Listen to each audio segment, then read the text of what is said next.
The Civic Forum in Manhattan was packed. Every seat filled, every camera ready, and millions of eyes glued to screens nationwide. This wasn't just another political debate. It was a collision of ideologies. Zoran Mamdani, relatively unknown, progressive activist turned political firebrand, had just pulled off the unthinkable. Winning the New York City Democratic mayoral primary, his victory stunned the political establishment, leaving moderates and conservatives scrambling for answers. Mamdani, a self-proclaimed communist, was unapologetically radical. He had called for the complete dismantling of the NYPD, elimination of cash bail, and widespread prisoner release. He supported Hamas and dismissed violent crime as a social construct. But this wasn't just about controversial policies, it was about the man himself. 7 years ago, Mamdani became a US citizen. Recently uncovered investigations raised troubling inconsistencies in his naturalization process. Allegations surfaced that he lied about affiliations with radical political groups and failed to disclose connections to terror sympathizers. Despite growing backlash, Mamdani supporters called him the embodiment of a new progressive vision. On the other side of the stage stood Vice President J.D. Vance. Calm, grounded, and unshakably composed, Vance had become one of the conservative movement's most credible voices. Raised in poverty and shaped by adversity, his story resonated with voters. He didn't rely on rhetoric. He brought lived experience, data, and conviction. The debate was scheduled for 8 p.m. on every major network. In the final moments before it began, the crowd buzzed with expectation. Commentators speculated whether Vance would go on the offensive or let Mamdani's record speak for itself. No one knew what was coming. When the lights dimmed, the moderator took the podium and introduced the candidates. Mamdani struck first. "Let's be clear," he began, his voice sharp and prepared. J.D. Vance represents an America of fear. When he talks about law and order, he means suppression, locking up the poor, the voiceless, the marginalized. The crowd reacted, some cheered, others booed. Vance waited. When his turn came, he didn't raise his voice. He kept it steady. "I'm not here to debate ideology," he said. "I'm here because the ideas coming from my opponent are dangerous, not in theory, but in practice. This isn't about party lines. It's about safety, sanity, and common sense." As the debate continued, Vance pulled out a printed copy of Mamdani's platform. He read from it. Page 9. Abolish the NYPD. Page 14. No human being is illegal. Dismantle ICE. Page 17. Redistribute property and wealth through local community boards. He looked directly at Mamdani. "This isn't reform. This is ideological warfare against the very foundation of the city you want to lead." Mamdani responded with a smile. "That foundation is built on systemic injustice. It's time to rebuild from the ground up." Vance turned to the audience.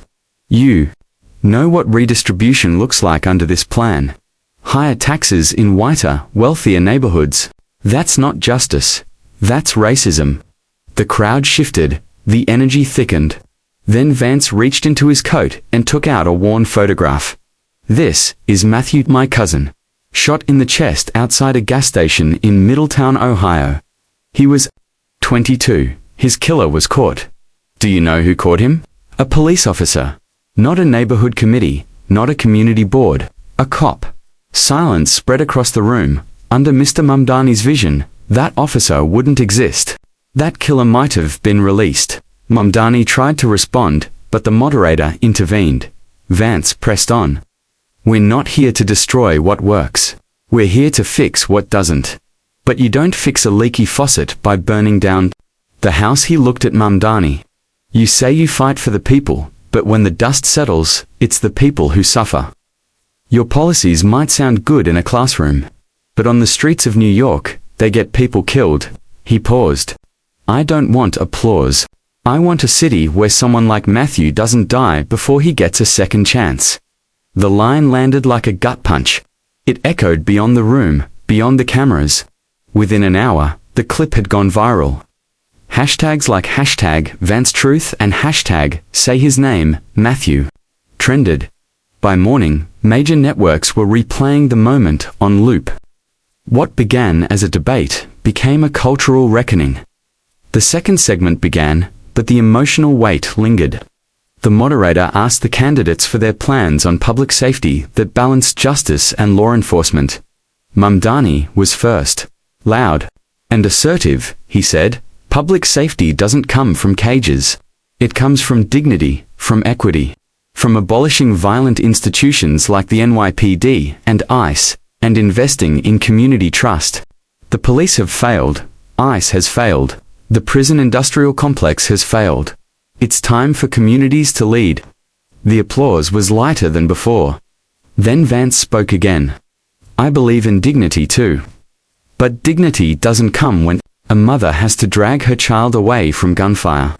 You say police are the problem. I say we need better officers, not fewer. You want to empty prisons? I want to keep our streets safe." He turned directly to Mamdani. "You call it justice. I call it abandonment." The debate shifted sharply. Vance raised serious allegations. "Zoran Mamdani, you want to be mayor, but you lied to get here." The audience stirred. The moderators sat up. Vance continued. "Holding up documents. You hid your support for Hamas. You misled the government during your citizenship application. You're aligned with radical groups that despise this country." He held up screenshots. "Here you are quoting the Communist Manifesto. Here's your tweet supporting Hamas. Here's your campaign advisor calling ICE fascists and promising to sabotage operations." The room gasped. "Mamdan," I shot back, voice cracking. "This is a smear campaigner, desperate tactic by those clinging to power." Vance didn't waver. "No, it's not a tactic, it's truth, and the voters deserve it." The reaction was immediate. Conservative leaders called for investigations. Former ICE Director Tom Homan promised expanded enforcement. Trump's name began trending as legal experts speculated he might invoke Cold War laws to stop Mamdani's rise. Back on stage, Mamdani attempted to pivot. "You accuse me of chaos, but the real chaos is the status quo. Violence comes from inequality." He turned to the crowd. "Who here feels safe under this system? Who here has been protected by billion-dollar police budgets?" This time, fewer responded. Then Vance stood again. "You say, I represent fear. But fear is a mother burying her child. Fear is kids dodging bullets. That's not a theory, it's reality." He held up another document. "Your economic advisor wants to end private property. That's not progress. That's Marxism." The moderator tried to interject, but Vance pressed on. "You talk about revolution, but you've never built anything. You've never protected a neighborhood. You've never buried a cousin." Turning to the camera, he said, "New York doesn't need slogans. It needs safety. It needs order. It needs leadership that doesn't apologize for America." This time, the applause was louder, sharper. Not partisan, just people, exhausted by chaos.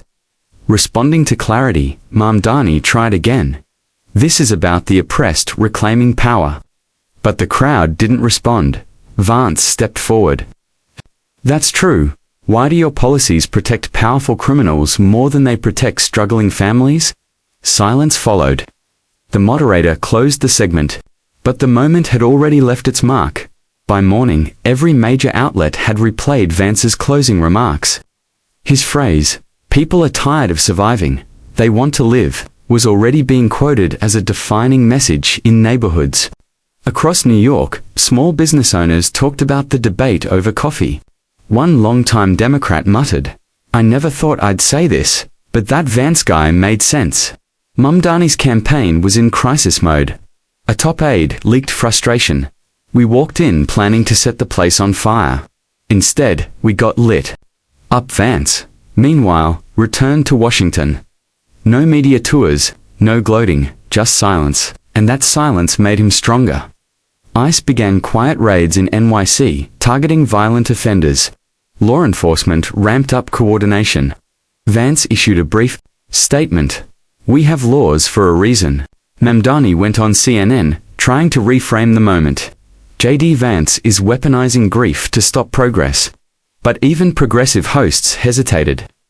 It's not that Mamdani lost the debate, one commentator said. It's that he exposed how unready he is for the national stage. Vance's poll numbers rose 12 points. Moderate Democrats began to shift. Trump issued a rare statement. Zoran Mamdani is a threat to national security. J.D. Vance showed what leadership looks like. Meanwhile, on walls across the city, new graffiti appeared. A simple slogan, common sense. J.D. Vance. Mamdani's campaign was unraveling. Their communications director was gone. Donations dried up. Volunteers stopped showing up. Even his loyal supporters began to wonder, did we back the wrong candidate? Whispers spread through progressive circles. On one forum, someone asked, what if we picked the wrong guy? Suddenly, Attorney General Pam Bondi was pulled into the fray. Congressman Andy Ogles held a press conference demanding Mamdani's citizenship be revoked. He lied, Ogles said.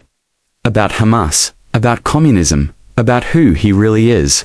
Bondi promised a review, but critics accused her of dragging her feet. Meanwhile, J.D. Vance returned to Capitol Hill and met behind closed doors with Homeland Security officials. No cameras, no statements. But leaks confirmed new legislation was in motion, measures aimed at blocking extremist ideologies from influencing local governance. Even some Democrats joined the talks. What began as a political argument had become a national reckoning. J.D. Vance hadn't just won a debate, he'd shifted the country's conversation. For Zoran Mamdani, the real question now wasn't whether he'd lose the mayoral race. It was whether he could survive the storm he helped create. By the next morning, something had changed across the country. This wasn't just about politics anymore. It felt personal. J.D. Vance's message pierced through partisan lines. On morning shows, a new phrase echoed. People want to live. It hit a nerve. In New York City, tension rose. Mamdani, once a fringe candidate, had shocked everyone with his primary victory. But now, his once bold positions eliminating the NYPD, abolishing prisons for non-violent offenses, shifting law enforcement to neighborhood councils weren't fringe anymore. They were front-page news. Vance, meanwhile, was gaining support in places no Republican had before: Harlem church, basements, Brooklyn barbershops. It's not about party, one resident said. It's about sense. Moderate Democrats started to distance themselves. Local leaders in Queens issued vague statements about reviewing policies. Some were in panic mode. In a leaked off-the-record call, a party strategist admitted, "We underestimated the power of a story." He added, Vance didn't attack, he let Mamdani's own words do the damage. Mamdani's pledge to halt ICE operations in NYC triggered viral backlash. Former ICE Director Tom Homan doubled down. "We're not backing off. We'll flood the city with agents if we have to." The sanctuary policies, he argued, endangered communities. That same day, reports emerged showing undocumented immigrants with violent pasts were released early under Mamdani-aligned policies. Conservative media exploded. Even centrists demanded answers. Back in Ohio, J.D. Vance remained calm. In a short press briefing, he said, "This isn't about immigration. It's about accountability. America has laws. You don't get to rewrite them just because you have a vision board." The line went viral. Pam Bondi, long seen as cautious, was now under fire from all sides. Right-wing outlets accused her of stalling the citizenship review. The left accused her of caving to Trump-aligned pressure. Then Andy Ogles escalated. "If the DOJ won't act, Congress will." Bondi announced a formal review, promising transparency within weeks. Meanwhile, the story of Vance's cousin, Matthew, killed in a preventable act of violence continued to gain traction. A mural appeared in the Bronx. Matthew's face beneath the words, "We want to live." Residents left flowers and candles. "This isn't politics," one mother said. "It's real life." Trump went on Newsmax, "Mamdani's policies are madness. He lied to become a citizen. If I were president, I'd be signing the Communist Control Act tomorrow." The message energized his base. That night, Vance surged in national polls, especially among independents. One pollster noted, Vance doesn't sound like a politician. He sounds like a father. That changes everything. In Manhattan, team scrambled. J.D. Vance had recast the debate. It wasn't left versus right, it was common sense versus chaos. At the next televised forum, pressure was at a peak. Mamdani defended his platform, a city without police, governed by community safety councils. It's about empowerment, he said. The system criminalizes poverty, but the crowd reaction was flat. The fire was gone. Vance stayed grounded. You can't fix crime by pretending it doesn't exist, he said. You can't call chaos justice and expect families to feel safe. He returned to Matthew's story. This isn't about scoring points, it's about what's at stake. The man who killed my cousin had 5 prior charges. Under Mamdani's plan, he might never have been arrested. The clip flooded social media. One viewer commented, "That wasn't politics. That was heartbreak turned into purpose." The divide between their platforms became glaring. Called for abolishing private housing, redistributing wealth, and dismantling corporate influence, but faltered when asked about execution. Vance pushed back. You want to destroy the engine? Where's your replacement? Legacy media tried to prop Mamdani up, painting Vance as regressive, but independent platforms gained traction and they leaned toward Vance. One podcast host summed it up. He's not just making sense. He's making contact with regular Americans. Tensions escalated. ICE quietly doubled its presence in New York. Arrests rose. Mamdani accused the feds of intimidation. Vance responded, "No one is above the law, not even candidates with radical dreams." Congressman Ogles followed through with a formal request to investigate Mamdani for naturalization fraud. Bondi's office confirmed that a review was underway. Leaks suggested DOJ staff were split. Some believed Mamdani's omissions warranted action. Others feared political fallout. At a rally, Trump leaned in. "We have a law, the Communist Control Act. Let's use it. Deport this guy before he turns NYC into Havana 2.0. Progressives warned of authoritarianism. But most Americans weren't shouting, they were watching. In a swing state poll, Vance gained 11 points among independents over 50. Words used to describe him: level-headed, truthful, protective. Mamdani's policies now felt like risky theory in the face of harsh reality. Vance's supporters mobilized. Veterans, churches, small businesses. Mamdani held rallies, but energy waned. One question lingered: had he overplayed the revolution? The final week of the campaign felt seismic. What started as a local race had become a national showdown. The last debate aired live from Radio City Music Hall. J.D. Vance walked on stage alone. No handlers, no notes. Mamdani followed steady but worn. The moderator went straight in. "Mr. Mamdani, do you still believe abolishing the NYPD is viable?" Mamdani stood firm. "Absolutely. Community empowerment is justice." Vance calmly asked, "Justice for whom?" "The single mother, dodging bullets. The clerk attacked last week. This isn't abstract, it's life and death. I won't apologize." For protecting families, a leaked memo revealed Mamdani's team proposed blocking ICE from city databases. The backlash was swift. At a Queens town hall, Vance said, "When the law becomes optional, justice becomes impossible."